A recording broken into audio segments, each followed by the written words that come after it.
So for today, for example, I'm going to start with a story. We've been talking a lot about stories of late, but one of the stories I want to talk about is a story that has two parts, part one and part two.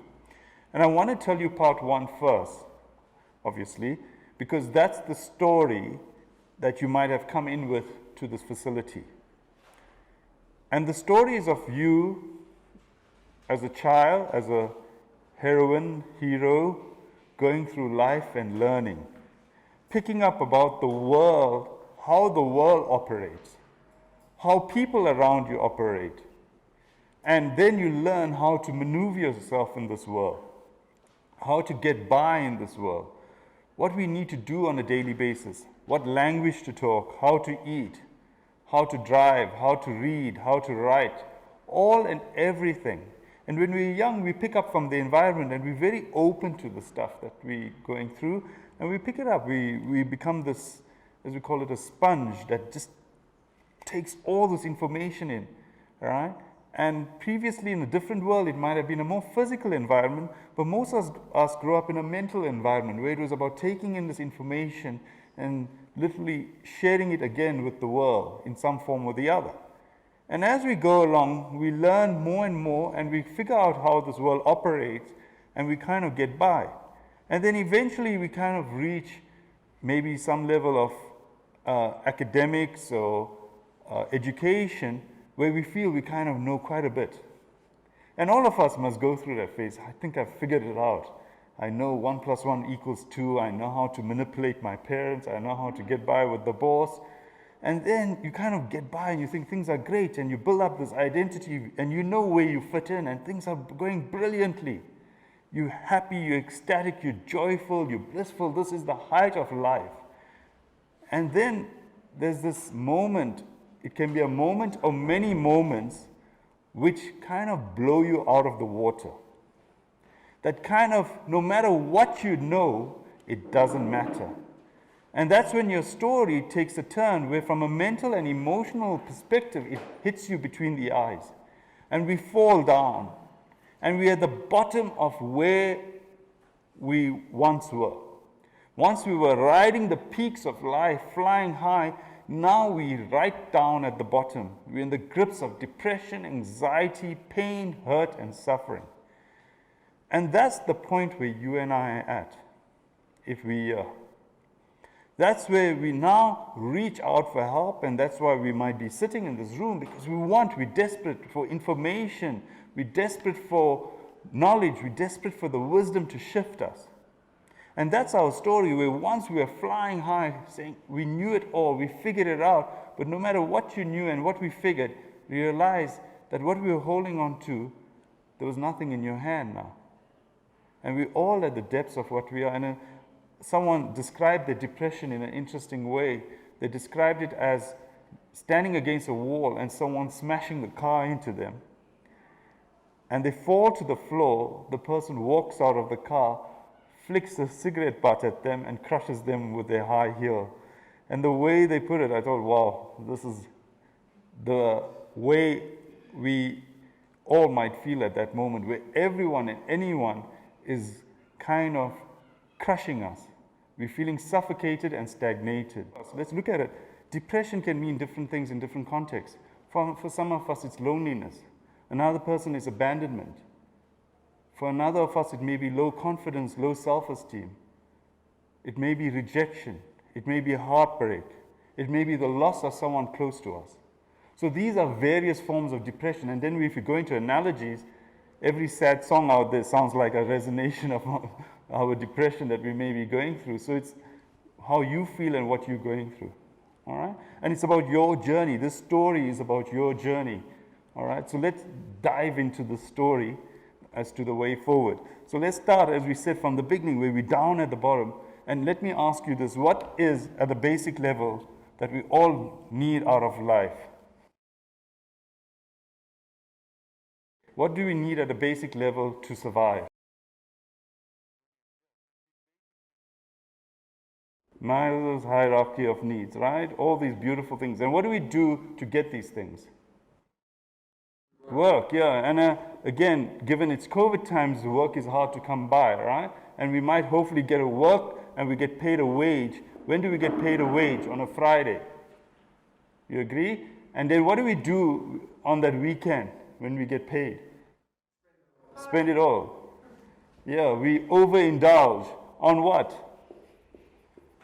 Generally, interestingly enough, it's the physical, our physical needs. It's food that's quite greasy. It's water mixed with other ingredients. Shelters which are a bit dodgy and all those kind of things. COVID's messed up our whole Maslow's hierarchy of getting the, indulging, right? We just now spend a lot on food. Apparently baking powder sales are shot through the roof, and it's difficult to get ingredients of pastries and all these things, right? So all these things we overindulge on, right? And then, by the way, if you get paid a wage in the South African context, on a Friday you get paid, do you have much power as an individual? You're not getting paid much, getting the most absolute basic pay. Do you have power? You have no power. As an individual, I'm going to say this, I'll get to what we're arguing about or discussing. You're merely a statistic. Let's take something in the sector which is a big sector, is the mining sector. I'll get to you. In the mining sector is where, let me ask you this, one of the biggest challenges in the mining sector has been deaths, right? And do we know anyone as an individual that passes away? Or is it just becomes a number? 10 people passed away, 20 people passed away. We merely become a statistic. We merely exist.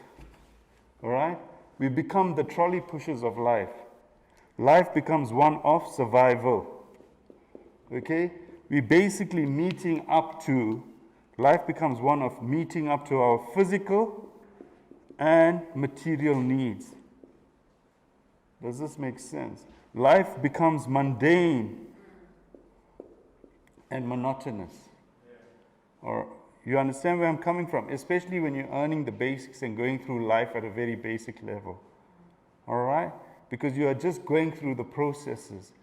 You might as well just be physically living, because no one is asking you for what you mentally think, feel. It's just you must crop up and be there. All right? And this is the challenge, because you may say, wait a minute, why is this guy discussing this topic in a psychiatric facility? And the reason is, when we are here, we feel like we're merely existing. We are surviving. Because when you rock bottom, that's how we feel. Our lives feel mundane and mediocre and monotonous. We are struggling to make it through the day and look forward to the weekend. Or in fact, sometimes we struggle to make it through the weekend, and then we kind of okay during the week. Very interestingly, some of us may be one or the other. Some just from Monday to Sunday, it's hell on earth. All right? But by a show of hands, how many of us struggle to go through the week? And how many of us struggle through the weekend? Interesting, there's a shift, yeah? And there's reasons why, and this is what I want to, so you can even understand what your stressor is, and you see how it relates. If we struggle through the week, generally it will be your work that's the issue, or your studies that's the issue. If you're struggling through the weekend, it's your lack of relationships or toxic relationships. Isn't it? And some of us struggle with relationships and work, so it's even a more bigger challenge, yeah? So these are the challenges we go through that make us struggle, get us to the very bottom where we're just physically existing, doing the bit. The food doesn't even taste nice. Nothing you do, you enjoy. And that's that, literally, we even at that point, as much as Maslow's hierarchy of needs describe physicality, you and I have taken it in this day and age to a mental level. This is about you being in the space you are in and moving to a better space. All right? Because sometimes patients will tell me, doctor, I'm happy, I'm great. I'm like, unless you're having a manic episode, why are you at Crescent? You understand? So let's look at where you are and the fact that we need to move you. Does that resonate? I can understand, because we all need to move to a better space. And I'll share this with you. is that as much as I give this talk, I learn from it as well, because we all need to, given that you're operating at a certain basic level, need to improve that energy level. Does that, you understand what I'm saying? So be wary we make it about someone out there or an idealistic state, because we need to move out of our negative state, right? Okay, so but I like the questions because it gives us something to talk about and give us something to build on, right? So we agree this is not the space we want to be in, right? Where we're in that depressed state, living day to day, looking forward to some weekend or weekday, and we want to move out of that monotony and mundaneness, right? So what did you and I do, or what do we have to do to shift out of that physical state? Sometimes lots of our parents, our grandparents might have lived in that, I'll use the word poverty state, impoverished state, getting through the day at a physical level. What did they may have suggested to you to do to get out of that physical space? What did you do to get out of that space? What did we put at the top of the pyramid?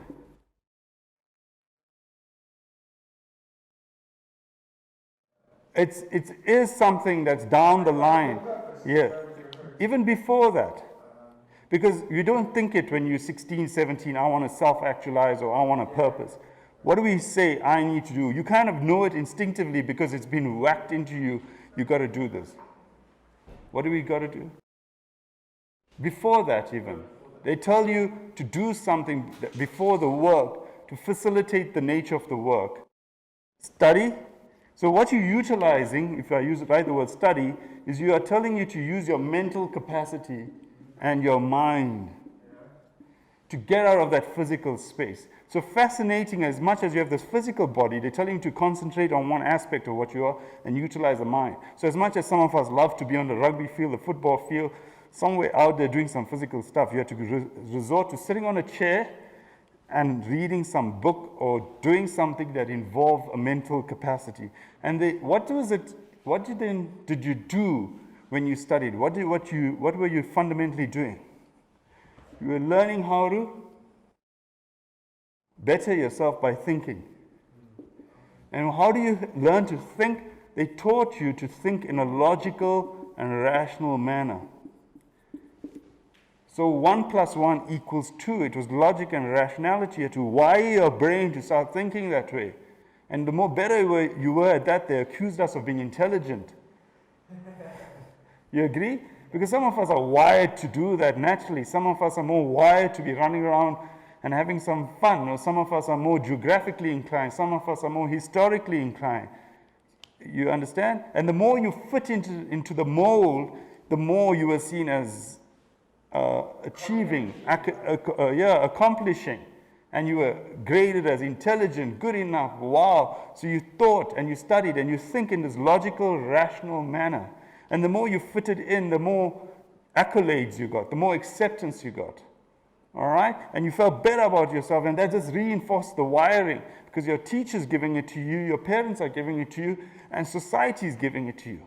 And then you say, I've got to make this thing work. And you find yourself pushing this because you find people appreciate who you are at this level, and gives us a bit of oomph, isn't it? Because when someone gives us that energy, it makes us feel better about ourselves. And we all did that game, right? So as much as we then thought rationally and chased it, and at the end of your studies, what did you end up getting? Piece of paper, yes, all right? So you got your degree, yeah? Sense of accomplishment, right? And that paper, and you feel it. By the way, how long does that accomplishment last? 5 minutes, 5 days, go out there, yeah, you got that piece of paper, yeah. I'm smiling because some of us are a bit older than you at this stage, and it kind of loses its, that paper gets a bit brown and you have to find it a bit at back of your cupboard, or in my case, kind of phone the university. Do you have a copy of it, please? I'm glad that you're saying it lasts a lifetime, because that's what you feel when you're in high school or university, because that's the biggest deal. Do you understand? But sadly, like someone like me who's that institution has been 20 odd years ago, kind of don't feel a bit as accomplished as I might have done. And for many of us in here who are a bit older, you know, but hang on to that. It's an important thing that you feel that it will last you a lifetime. Okay, great, let's move on. Okay, I'm glad you're saying that because we need to take it more to heart that age is just a number, especially at my age. Okay, all right, brilliant, right? Okay, all right, okay. So let's move on. Okay, so degree. So you got your degree. Okay, so I'm going to go into areas that some of us might have experienced. You get that degree. What do you and I do with that degree then in this country? Yeah. Yeah. And everywhere I go, when I give this talk, everyone gives me the same answer. We look for jobs. And that's the answer I proverbially get. Yeah. But I'm going to give you a different scenario because this is about shifting our thinking and how we approach life. And something interesting is that I travel we used to be able to travel to India a bit, right? Something like this. And there's a piece of land sticking out into the ocean, right? And there's a city here called Rajkot, right? And I've traveled around this region quite a bit. And interestingly, there's got a sign there that's like 1,000 years old, facing down in this direction. And apparently, if you look at the sign, it points directly at the South Pole. Gosh, how did this guy figure it out is another story. Anyway, there's this, right? A piece of land out there, and there's a city called Rajkot. And as I was traveling, I realized that the city is quite developed compared to some of the other cities. And I asked one of the individuals from the city, we were at a travel agency, why is the city so developed compared to other places I've been? And he said some very interesting things. He said jewelry design, textiles, industries. Then he said something as a very proud member of that city. He says, in Rajkot, when we finish school or university, we don't ask who we're going to work for. We ask who's going to come work for us. That takes, I'm not going to say if you create your own industry and people come work for you, it solves your problems, but puts you 10 steps ahead of the process. Because, yes, and this is employer and employee, and half your issues, if you're here, is because you're the employee and you report to an employer. And when you create your own environment, you dictate the pace that you are at. And what happens then, pushes you to a far more bigger place of creativity. Now, something interesting for many of us, perchance you're here because of relationships, or perchance you're here for work. And in a relationship, sometimes you and I, in this day and age, would spend 5 years determining whether this person is the right partner. I had a patient the other day who's been 10 years living with his partner. He says, I'm not too sure about this. And his biggest challenge now is how to tell someone that has invested 10 years of her life with him, all right? We spend years, we'll go onto various websites nowadays, Tinder, I just hear that, don't go there, right? And the whole thing is that people will tell you about how we go through all that selection criteria, and at the end of the day, you end up with this one individual, and 10 years later, like, my God, what happened, right? We spend so much of time determining who is the right partner. And when it comes to work situations, it's anyone who will have me. And we pitch up at that workplace, as much as you went through the interview process, decide you like the name of the building, what the business stood for in terms of its mission, its values, and vision, and what it put out there, and the package, and you're surrounded by 10 people, you have no clue who they are. And you probably spend more time with them than your partner back home. And then we wonder why it doesn't work out.